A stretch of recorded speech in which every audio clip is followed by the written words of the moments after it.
তোমাকে হিম্মত দিবেন, তৌফিকও দিবেন। এটা তো পারবা। এই জন্য তুমি নিজেকে এতটাই উদাসীন করো না, বিমুখ করে দিও না। পাওয়ার চিন্তা করো, পাওয়ার চেষ্টা করো। তুমি যদি কুওয়াত হাফেজা কম থাকে, না পারো, তুমি একটা কাজ করো। কোরআনে পাকের আয়াত আল্লাহ শিখিয়েছেন, রব্বি ইশরাহ লি সাদরি ওয়া ইয়াসসির লি আমরি। ফজরের সুন্নতের পরে ফরজের আগে মনোযোগ দিয়া 21 বার পড়ো, আল্লাহর কাছে যাও, প্রতিদিন আমলটা করো, দেখো আল্লাহ তোমাকে দিবেন। তুমি একটা কাজ করো, প্রত্যেক নামাজের পরে 11 বার ওই দোয়া পড়ো যেই দোয়া ইমাম আজম আবু হানিফা পড়তেন, হাকিমুল উম্মত আশরাফ আলী থানভী পড়তেন। উভয়ই বলছেন যত ইলম আল্লাহ আমাকে দিয়েছেন এই দোয়ার বরকতে। সেটা কি? আল্লাহুম্মা ইন্না নাস্তাঈনুকা আলা তাআতিকা, আল্লাহুম্মা ইন্না নাস্তাঈনুকা আলা তাআতিকা। 11 বার প্রত্যেক নামাজের পরে তুমি এই দোয়াটা পড়ো, দেখবা আল্লাহ তোমাকে মাহরুম করবেন না, এমন ইলম দিবেন যা তুমি ধারণাও করতে পারবে না, কল্পনাও করতে পারবে না। আল্লাহ তোমাকে দিবেন। দাতা তো আল্লাহ, ওয়াল্লাহু ইউতি।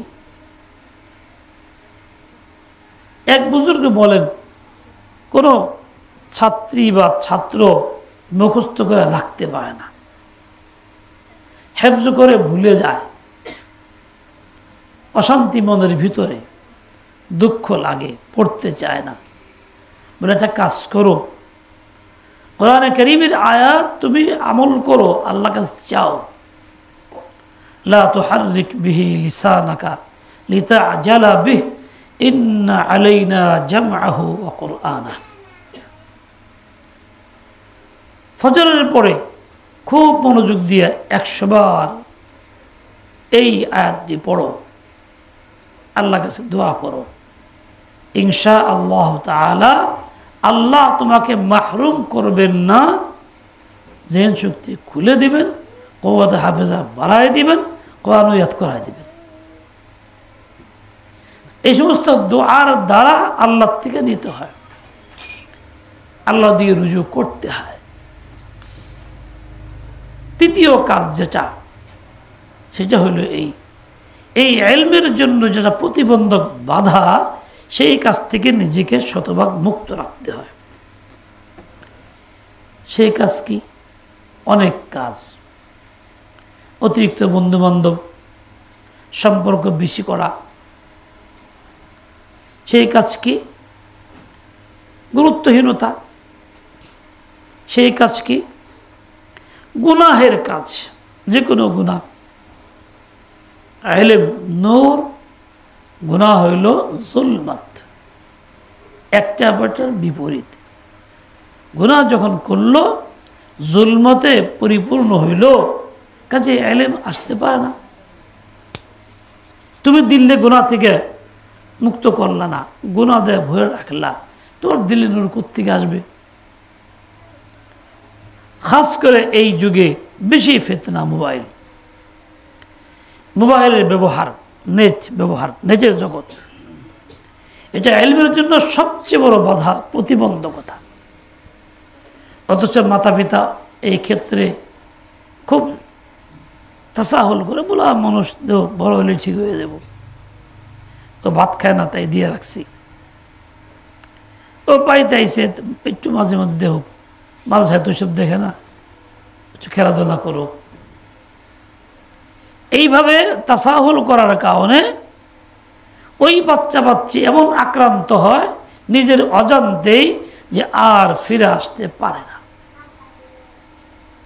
আটকা পড়ে যায়। আমার আব্বাজান রহমতুল্লাহ আলাইহি একটা আজীব কথা বলছেন, বন্ধু বান্ধব সাঙ্গ কত মারাত্মক। কাজেই মোবাইলটা একটা বড় সাঙ্গ, এটা বন্ধুর চাইতে বেশি প্রতিক্রিয়াশীল।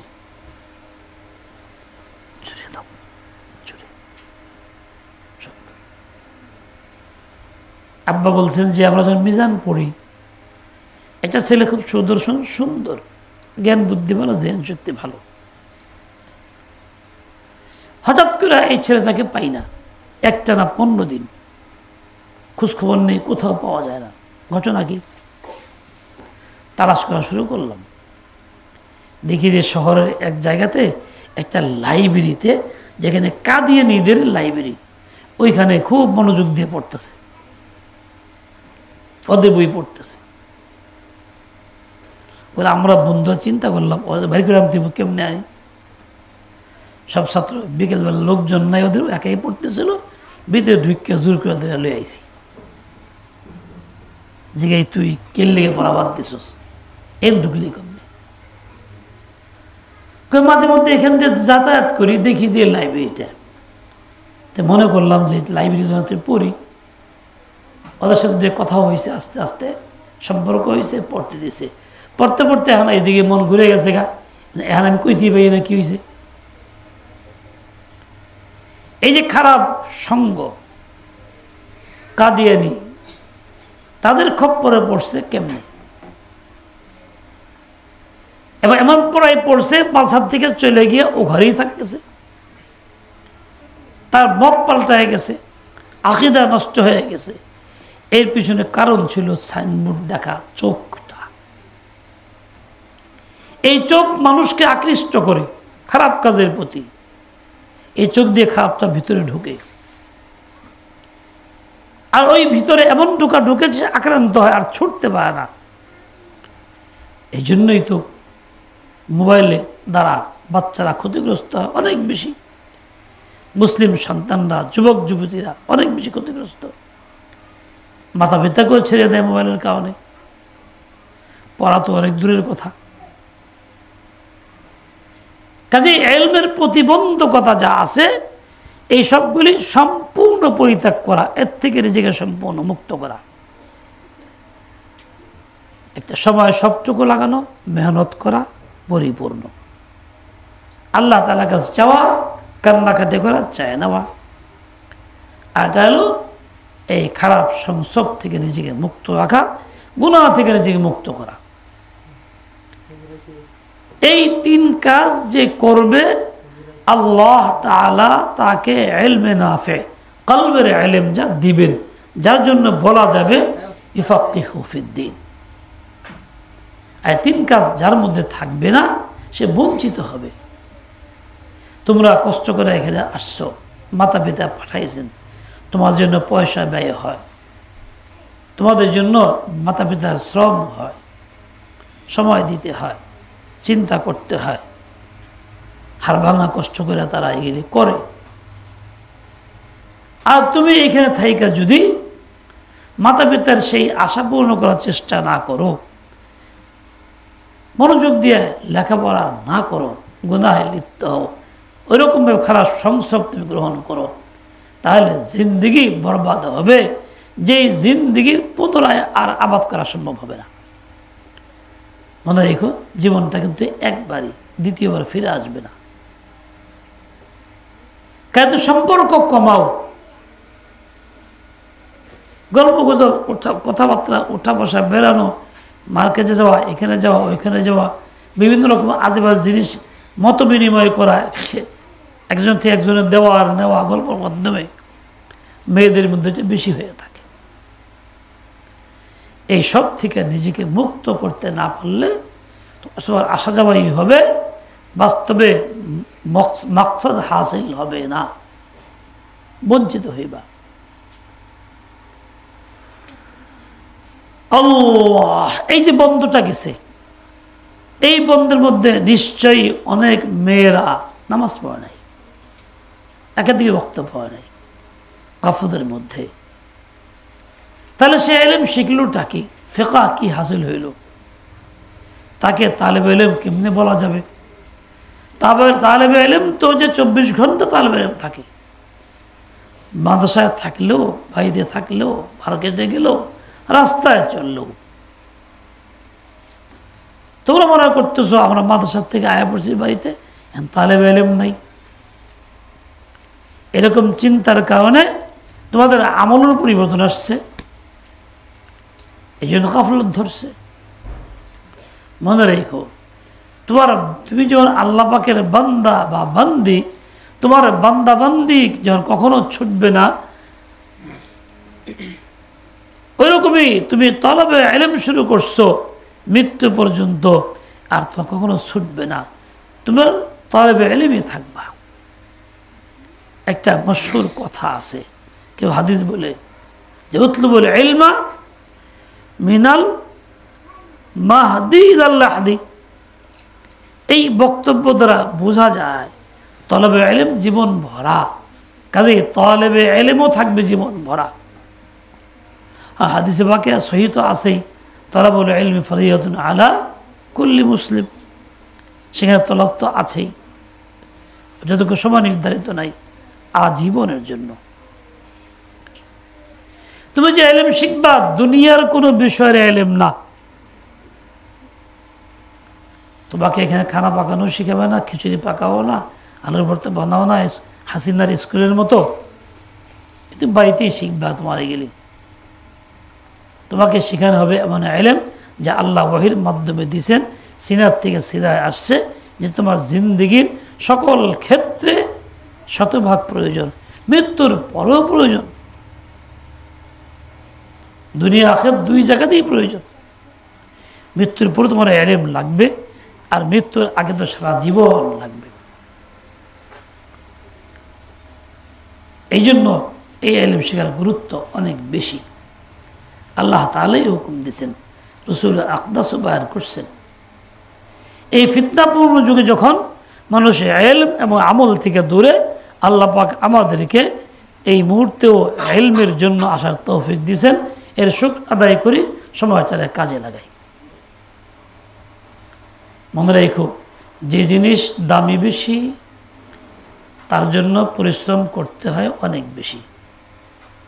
মানুষ সন্তানের দাম কত বেশি, তার জন্য পরিশ্রম কত বেশি।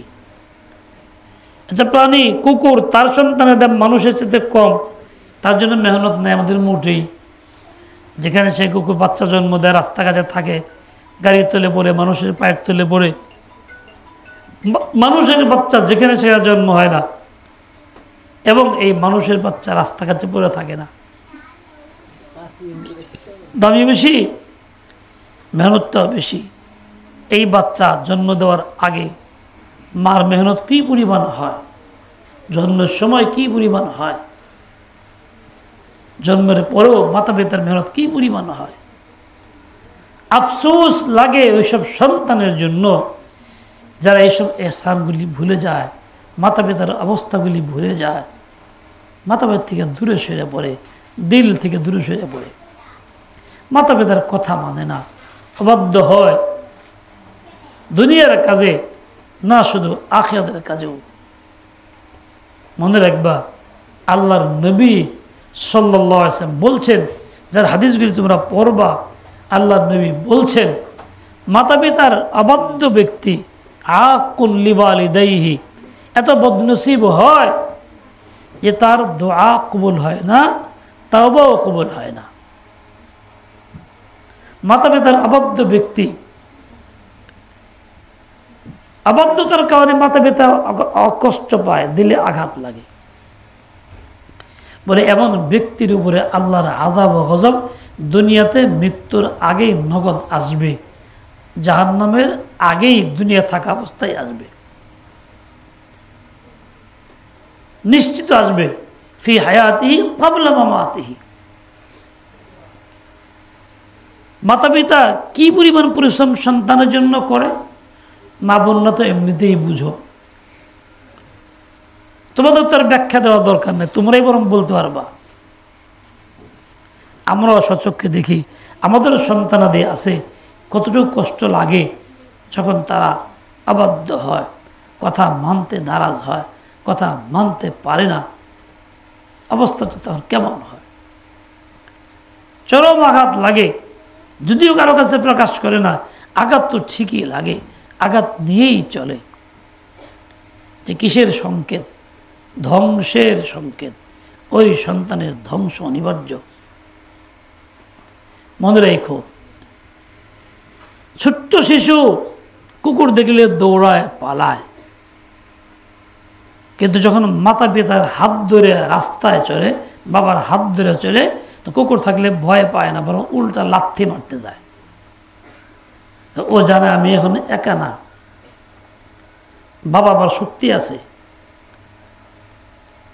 ওই বাবার পিছনে শক্তি আছে, পিছনে বাবা হাত ধরা আছে। আর এই জন্যই সে এত শক্তি সাহস পায়। বাবা যখন কাছে থাকে না, শক্তি পায় না। মাতা পিতার সন্তান যতদিন মাতা পিতার অধীনে থাকে, যতদিন শরীয়তের হুকুম হাকাম অনুযায়ী জীবনযাপন করে, মাতা পিতার কথা মানে, ওই রকমই সে শক্তি সাহস পায়। হাজার ফিতনার মধ্যে, হাজার মুসিবতের মধ্যে তার একটা পানা থাকে, আশ্রয় থাকে। শেখ সাদি রহমতুল্লাহ আলাই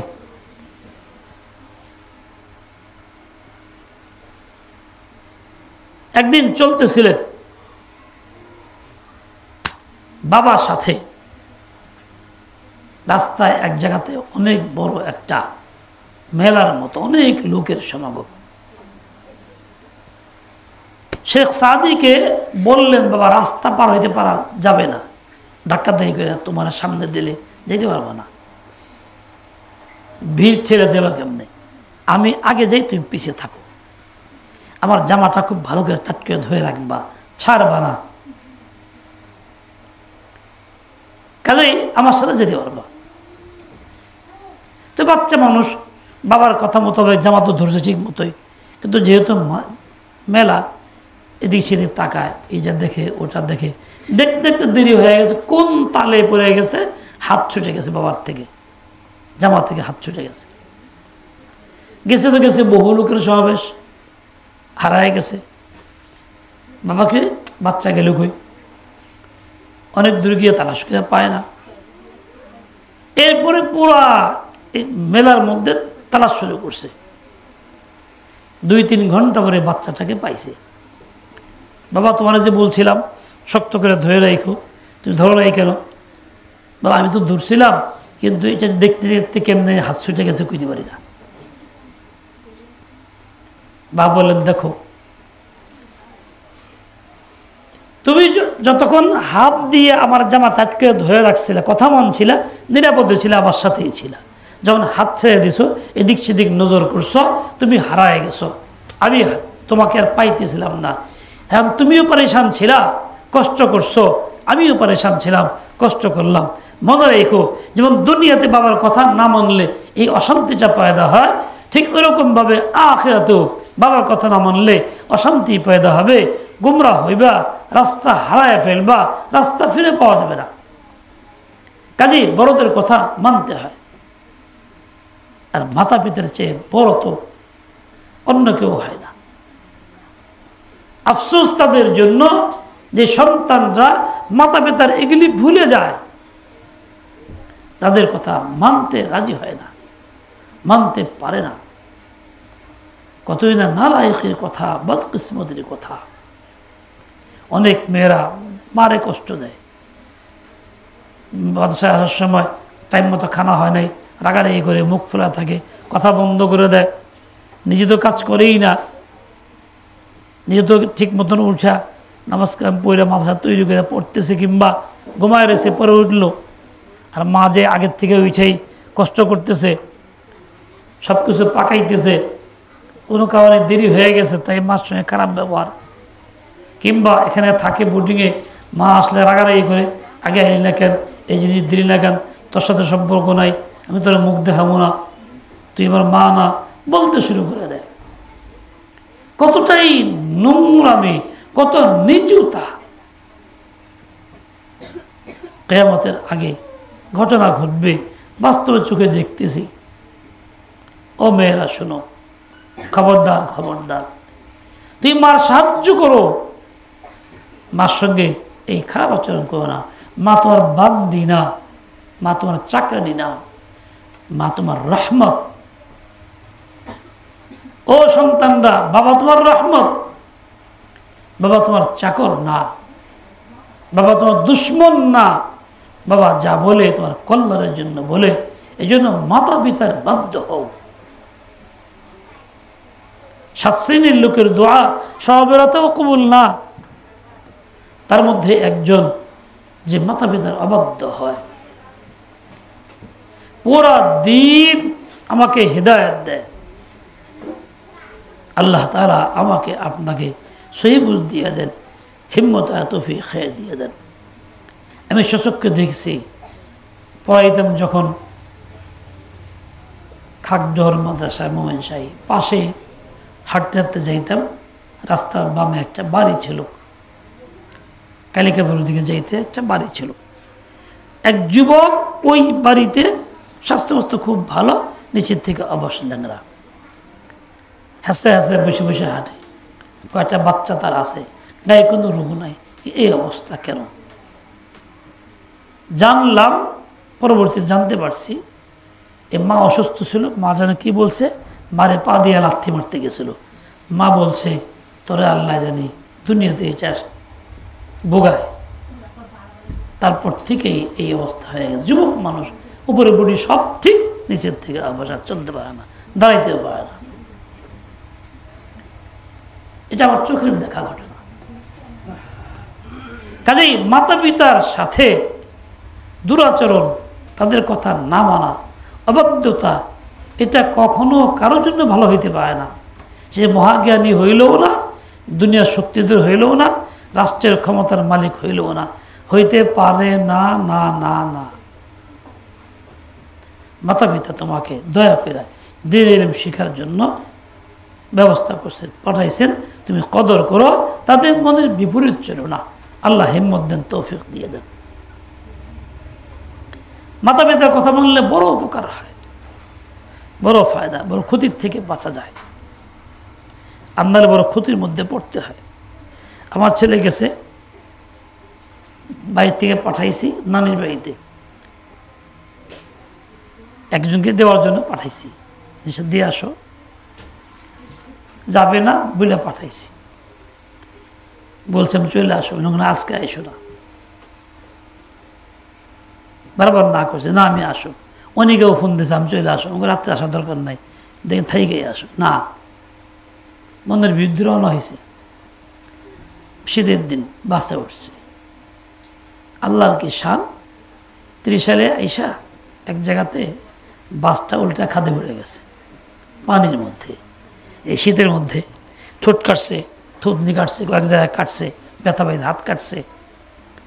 এখন শীতের মধ্যে কাপড় টাপড় তো নাই, ভিজা পানি।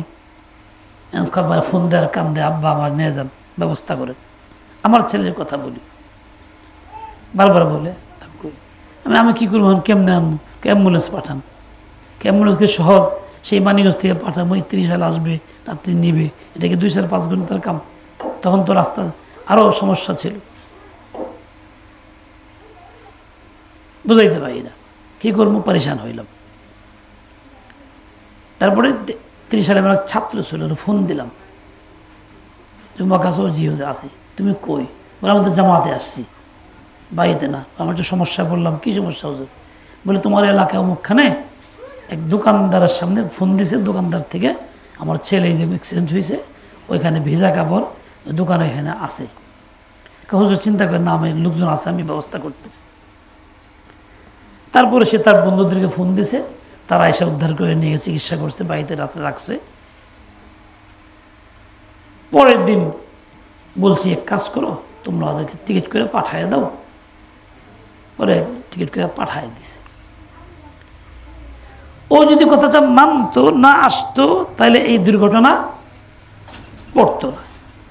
ও কথাটা অমান্য করছে, আর আল্লাহ তাআলা দুর্ঘটনা দিয়া দেখাই দিয়েছে।